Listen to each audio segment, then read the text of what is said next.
Jacques Parizeau qui déplorait le week-end dernier le portrait qui se dégage des audiences de la commission Charbonneau. Impression que tout le monde est croche finalement au Québec. Avec nous, Christian Dufour, politicologue, chroniqueur au Journal de Montréal. Frédéric Bérard, avocat spécialiste en droit constitutionnel. Messieurs, bonsoir. Bonsoir. Monsieur Parizeau, il aime ça que ses propos aient de l'écho. Non? Oui, puis c'est pas pour de l'écoute. Moi, je suis content, en fait, qu'il s'exprime, parce qu'on a besoin de seniors, c'est pas n'importe qui. Puis dans son message, moi, je trouve qu'il y avait quelque chose que je pense avoir compris. Moi, je trouve que la commission Charbonneau, c'est une très bonne chose. Ce qu'on vit cette semaine, c'est sain. Il faut faire le ménage, il faut prendre le temps. Mais en même temps, il y a un avertissement dans ce que dit Parizeau, que le Québec étant ce qu'il est, il y a une déprime collective ces temps-ci. Il ne faudrait pas être maso, là, puis s'enliser là-dedans pendant 2-3 ans. Hein, je trouve que la commission Charbonneau, il faut qu'elle nous donne un éclairage sur la situation, qu'elle présente ses recommandations. Mais moi, j'ai peur que là, on se dise, oh, oui, on veut que le mandat de la commission soit prolongé, il faut encore voir plus ce qui se passe. Et ça devient malsain. Le Québec n'est pas juste ça. Et c'est dangereux. Ces temps-ci, les médias tournent autour de ça, je peux le comprendre, je connais les médias, mais le Québec n'est pas juste ça. Ah non, on donnera même des exemples récents de la semaine là, face à la commission Charbonneau. Oui.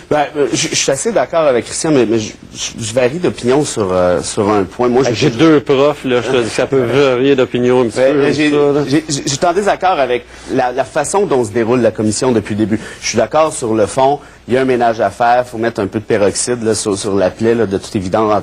Initialement, il fallait trouver la plaie, maintenant, mettre du peroxyde, mais la manière où tout ça se passe actuellement, il n'y a pas de présomption d'innocence, il y a des crimes par association, on balance des noms, des gens qui sont allés au restaurant, c'est un peu à la va comme je te pousse, un peu tout croche, il y a beaucoup de preuves qui n'est pas amené, il y a beaucoup de preuves qui relèvent strictement du oui-dire, il y a des gens qui ne peuvent pas se défendre, ce qui veut dire que si on avait tenu cette... C'est l'avocat. Oui, c'est l'avocat, mais je veux dire, dans une société démocratique, si on veut des politiciens sérieux, crédibles, peut-être qu'on veut protéger l'appareil politique et on veut pas jeter la pierre à un ministre qui est allé manger dans un restaurant. Peut-être que ça prend un peu plus que ça aussi. C'est vrai, c'est l'avocat qui parle. Moi aussi, je suis avocat, je peux comprendre ça. Mais la commission Charbonneau, c'est pas un tribunal.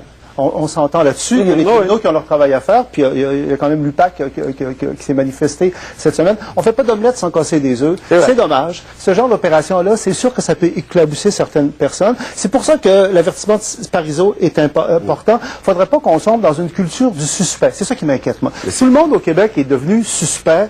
Dès que tu vas au mauvais restaurant, tu vas au mauvais bar, on te pose des questions. Et qui va vouloir faire de la politique dans l'avenir? Et ça, c'est provoqué par la commission, en bonne partie. Si la commission avait eu lieu, mais tenant des audiences à huis clos pour la plupart, avec un rapport par la suite aussi, je veux dire, explosif soit-il, ça va. Mais là, actuellement, tout le monde... Chaque politicien est suspect, comme tu dis. Et est-ce que nécessairement c'est une chose sur la démocratie? Je pense pas. Sauf, avec des si, mais là, la commission, elle est là. Puis moi, ce que j'aime beaucoup... Il faut qu'elle soit là, là. Sérieusement. Cette semaine, on a eu une démonstration éclatante, là. Avec l'UPAC, non? Non, avec la commission, là. Avec M. Miliato. Que la mafia sicilienne est à Montréal. C'est clair. On sait, là. On a eu et en fait, le témoignage était fascinant. C'est pas ce qu'il disait qui était bon, c'est ce qu'il disait pas. On sentait la peur, l'omerta. Et ça, c'est une information fondamentale pour tout ce qu'on est, les Québécois. C'est pas juste des chimères, des films Hollywood. Là. À Montréal, il y a de la mafia sicilienne qui est en action. Puis moi, je suis reconnaissant à la commission Charbonneau de nous le dire, franchement. Et si on avait eu un rapport en bonne et due forme qui soulevait exactement ces points-là par la suite, on aurait évité, à mon sens, les dérapages qui ont eu lieu. Le témoignage de Martin Dumont, par exemple, qui a dit à peu près n'importe quoi, qui a sali beaucoup de gens, puis il n'y a pas juste lui. Un rapport en bonne et due forme par la suite, on arrive exactement à... En tout cas, de toute façon, puis même le témoignage qui s'est terminé pas plus tard qu'aujourd'hui, tu sais, Miliato a dit non, j'ai rien à voir, j'ai jamais entendu parler de ce gars-là. Mais là, juste pour faire la commission avec vous, je veux y aller vers d'autres sujets parce qu'il y a Maître Manocchio qui est là également pour en parler. Mais c'est pas une semaine pour ramener la confiance. Je regardais ce matin, dernier crop, là, 60% de la population du Québec qui pense qu'on s'en va pas dans la bonne direction. Ça appuie pas mal vos propos, Christian, de fait, mais avec les descentes de l'UPAC, là, on va voir, là, dans l'hôtel de ville, là, c'est pas rien, là, l'hôtel de ville de Montréal, dans les arrondissements, ça va s'arrêter où? Puis en même temps, il faut que ça se fasse, ce ménage-là. Il faut que ça se fasse. C'est ça une démocratie. Je veux dire, on fait le ménage, là. Sur le coup, c'est pas très agréable, mais moi, quelque part, je suis fier d'être Québécois. Puis moi ce qui m'inquiète, c'est les citoyens qui disent « Ah, ça prouve que c'est pourri, ça a toujours été pourri, ça va toujours rester pourri. » C'est ça qui est inquiétant. Je pense que la nature humaine étant ce qu'elle est, là, on n'a pas affaire à des petits anges. Moi, je suis pas un ange, vous non plus. C'est cyclique, mais vous savez, on se lave tous les matins, là, on prend sa douche tous les matins, là, même si on sait qu'on va se ressalir après, ça ne nous empêche pas de nous laver après. Donc moi, je trouve que c'est un processus propre d'une société démocratique. Je trouve qu'on c'est sur la place publique. C'est sûr que c'est un peu déprimant, il faut en être fier. Mais comme j'ai dit, l'important, c'est qu'à un moment donné, il faut arrêter. Il faut être capable, lorsque la Commission va demander une extension de son mandat, je suis sûr qu'ils vont demander des délais supplémentaires. J'espère que le gouvernement, j'espère que le gouvernement va leur dire à un moment donné, ben là, non, là, arrangez-vous pour finir à telle date. On va avoir des recommandations. On a un éclairage. L'idée n'est pas d'aller voir tout ce qui s'est fait de croche au Québec depuis 20 ans, là. Ben, non, mais c'est sur les descentes de l'UPAC. Ben, évidemment, c'est pas joyeux, là. Puis, c'est rien de très bon pour la réputation. Ils vont pas juste une petite pêche, là. Non, effectivement. Cela dit, là, ça va être encore l'avocat qui va parler. Vous allez me dire, mais il y a quand même une certaine présomption d'innocence. On ne sait pas qu'est-ce qui a été perquisitionné et pourquoi. Donc, attendons voir les résultats, s'il y en a. Cela dit, ça regarde très mal. Un hôtel de ville là, qui est perquisitionné, ça a l'air fou, là. Pas à peu près, là. Sérieusement. Évidemment. Et puis là, les mairies d'arrondissement, et ainsi de suite. Mais cela dit, je suis d'accord avec Christian dans l'optique où il faut faire ce ménage-là et je suis content que ça se fasse. On peut se demander d'ailleurs pourquoi ça n'a pas été fait avant, parce que là, on parle de trucs qui remontent à, de ce que j'ai compris, peut-être une dizaine d'années au moins. Est-ce que les policiers n'étaient pas déjà au courant? Franchement, j'en doute. Cela dit, là, ça se fait. Bon, on va peut-être passer à autre chose. Les politiciens futurs vont savoir que jusqu'à un certain point, ils sont surveillés, puis ça ne pourra pas se faire aussi facilement. Donc, c'est un pas vers une meilleure démocratie, une démocratie plus saine, plus efficiente. Et là-dessus, on doit nécessairement être fier en un sens. Tantôt, on parlait de l'UPAC, mais je regarde encore chaque jour, hein, ça amène son lot de nouvelles. Là, on traverse la rivière de Prairie, on s'en va à Laval. On voit que le maire Vaillancourt, semble-t-il, selon une bonne fuite aussi, ben, qu'il y aurait probablement une liste des gens à qui il est venu en aide au fil du temps. Il y a pas mal de monde qui doit travailler ces jours-ci au Québec. On voit que le niveau municipal, quelque part, a l'air gangréné, là, à beaucoup d'égards, en fait, peut-être pas en grandeur du Québec. Est-ce que, au niveau provincial, au niveau québécois, est-ce que c'est la même chose? On avait cru sentir que c'était quand même différent au niveau provincial.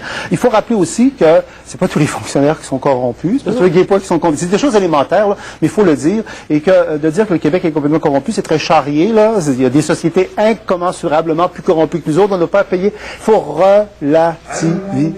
On est en train de s'en occuper. C'est déprimant, mais c'est pas la fin du monde. Et puis, je crois que c'est sûr qu'il y a un effet thérapeutique, parce qu'entre vous et moi, là, tout ce brassage-là, c'est des bandits, là, ça doit les stresser un peu. Hein. Oui, ça je dis. Hein. Non, ça doit pas être reposant nécessairement pour ce monde-là. Là. Et tant mieux que le ménage se fasse là-dessus, je suis d'accord. Puis on n'est pas la première société à être passée à travers un processus semblable. Je suis surtout heureux que ce processus ait lieu, aussi gênant ça peut être pour... Puis je dirais aussi qu'au Québec, on est très sensible à notre image. Hein, et dans ce sens-là, ça atteint notre image. Donc, il y a le danger qu'on passe d'un extrême à l'autre. C'est qu'on dit, le Québec, on était pur, c'était René Lévesque, c'était merveilleux. Puis là, on vient tous des croches, puis des salibres, des pourris. C'est excessif dans les deux cas. René Lévesque n'avait pas tout réglé. Il y a juste un milieu, là. C'est ça, il y a là juste un milieu. Exact. Puis peut-être aussi, il y a eu dans le passé des commissions d'enquête sur le crime organisé, mais à une époque où le Québec, je trouve, était plus optimiste. Le Québec de la Révolution tranquille était plus jeune. C'est pas le même contexte, c'était pas le même contexte. Il y a une déprime collective, moi je trouve. Au Québec, il y a une déprime collective. Je dis, 60% qui disent qu'on s'en va pas dans le mur, mais pas loin. C'est pas le gouvernement Marois qui nous a remonté le moral, je te le dis. Depuis septembre, en tout cas, il y avait des allers-retours. Ben, parlant de ça, d'ailleurs, là, je vous montrerai pas la brique, mais toujours est-il qu'on sait maintenant ce qui va se passer, les points qui seront abordés au sommet de l'éducation post-secondaire, l'éducation supérieure, devrais-je dire, au Québec la semaine prochaine. Vous en pensez quoi? Ça regarde... Moi, au départ, j'étais très négatif parce que je me disais, c'est un sommet bidon, là, politique, partisan. Dans la tradition des sommets, pour que ça marche, il faut qu'il y ait un embryon de consensus. Je vois pas vraiment de consensus là-dessus. Ça va durer une journée et demie, c'est pas beaucoup de temps. Je te dis, soyons positif. J'espère que ça va être la première étape d'une vraie réflexion sur notre monde universitaire qui est un peu partagé entre deux visions. Une vision européenne, le rapport Parent des années 60, c'était beaucoup une vision européenne axée sur la gratuité, et puis une réalité nord-américaine. Puis on est entre les deux. Je pense qu'au Québec, on va avoir des frais de scolarité quand même relativement peu élevés, mais la vision européenne, on parle beaucoup de gratuité, mais il y a beaucoup aussi un rôle très dirigiste de l'État dans la vision de la gratuité. On s'en va vers l'indexation. D'après ce communiqué-là, c'est ce qui est écrit. C'est le plus loin qui est... Mais moi, je m'attends juste, autrement dit, à une première petite pierre dans le processus ou un fiasco de mais Christian, franchement, quand tu parles d'embryon de consensus, je suis d'accord avec toi, c'est la recette pour un sommet. Oui, pour un sommet qui réussira. Et ici, l'embryon là, de consensus, je le vois pas du tout. Honnêtement, c'était clairement une opération de relations publiques. C'est une opération politique. Puis moi, la cerise sur le Sunday, je dois dire, c'est que c'est le fait qu'on va discuter du droit de grève, qu'on veut reconnaître aux étudiants. Moi, là, je trouve ça gros. C'est une cerise, ça. On en a parlé, Frédéric et moi, cette semaine. Ça va être la pointe de discorde. Ça en passe? Moi, je pense que c'est aberrant. Vraiment, je trouve que c'est un manque de rigueur intellectuelle élémentaire, mais je suis pas objectif là-dedans. Cela dit, j'ai pas de crainte que ça soit mis en œuvre parce que la CAQ est contre, puis les libéraux sont contre. Mais ça en dit long sur une espèce de complaisance intellectuelle qu'on en est rendu là au Québec, à vouloir considérer les étudiants comme des vrais grévistes, comme les travailleurs, comme si c'était des travailleurs à part entière. C'est pas vrai, c'est une fumisterie. Hey, merci. De toute façon, on va sûrement se revoir et s'entretenir ensemble au cours de la semaine prochaine. Christian, merci. Frédéric, merci beaucoup à vous. Et dans un petit moment, on va parler des victimes d'actes criminels qui auront droit à davantage d'aide financière du gouvernement du Québec.